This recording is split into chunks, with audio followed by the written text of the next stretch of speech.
இந்த கருணாநிதி ஆட்சி காலத்தில் ஒரு கல்லூரி வரல, ஸ்டாலின் ஆட்சி காலத்தில் ஒரு கல்லூரி வரல, நம்முடைய ஆட்சி காலத்தில் தான் எவ்வளவு வந்திருக்கு. ஏன் குறிப்பிடுகிறேன் என்று சொன்னால், இந்த தீய சக்தி என்று சொன்னதை கருணாநிதி இன்னைக்கு புதுசாக ஒரு கட்சி ஆரம்பிச்சிருக்காரு ஒருத்தர்.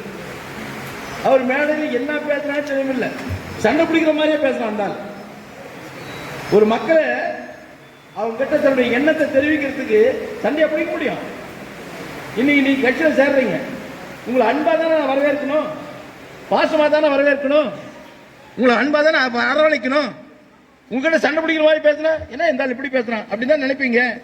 அது மாதிரி தான் ஒரு ஆள் பேசிட்டு இருக்கிறான். அந்த பேசுறதா சொன்னாரு கருணாநிதி தீய சக்தி, தீய கட்சி, நாங்க தூய்மையான கட்சினார். என்ன தூய்மையான கட்சி? நீ எப்படி தூய்மையான கட்சி ஆக முடியும்? நீ எப்ப தூய்மையான கட்சின்னு சொன்னா, நீ உன்ன ஆட்சிக்கு வரல, உன்னுடைய நடவடிக்கை என்னன்னு தெரியாது. நீ ஆட்சிக்கு வந்த பின்னாடி உன்னை எப்படிப்பட்ட திட்டங்கள் கொண்டு வரன்னு தெரியாது. அந்த திட்டம் கொண்டு வந்த பின்னாடி எவ்வளவு ஒழுக்கமா அந்த திட்டத்தை நிறைவேற்றுறன்னு சொல்ல முடியாது.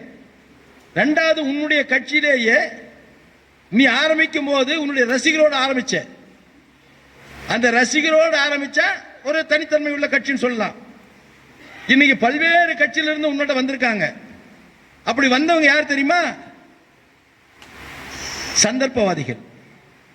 எங்க இடம் கிடைக்கும், எங்க வாய்ப்பு கிடைக்கும், எங்க வசதியான தலைமை பொறுப்பு கிடைக்கும், அங்க கிடைச்சா எங்க அடுத்த தேர்தல் நாம ஒரு பதவிக்கு வரலாம் அப்படின்னு நினைக்கிறவங்க தான் உன்னோட சேர்ந்திருக்காங்க. உங்க கொள்கை பரப்புச்செல்லாம் யாரு? லாட்டரி டிக்கெட் விற்கிறவன், இந்தியா முழுசும் லாட்டரி டிக்கெட் விற்கிறவன். அவர் ஏற்கனவே ஒரு கட்சிக்கு போனார், திமுக வந்தார், அங்கிருந்து வெளியேறி விடுதலை சிறுத்தை கட்சிக்கு வந்தார். அங்க விடுதலை சிறுத்தை தலைவர் திரு தொல்மாவர்கள் பெரிய பதவியை கொடுத்தார், அங்க சண்டை விட்டார், அங்கிருந்து வெளியே வந்தார்.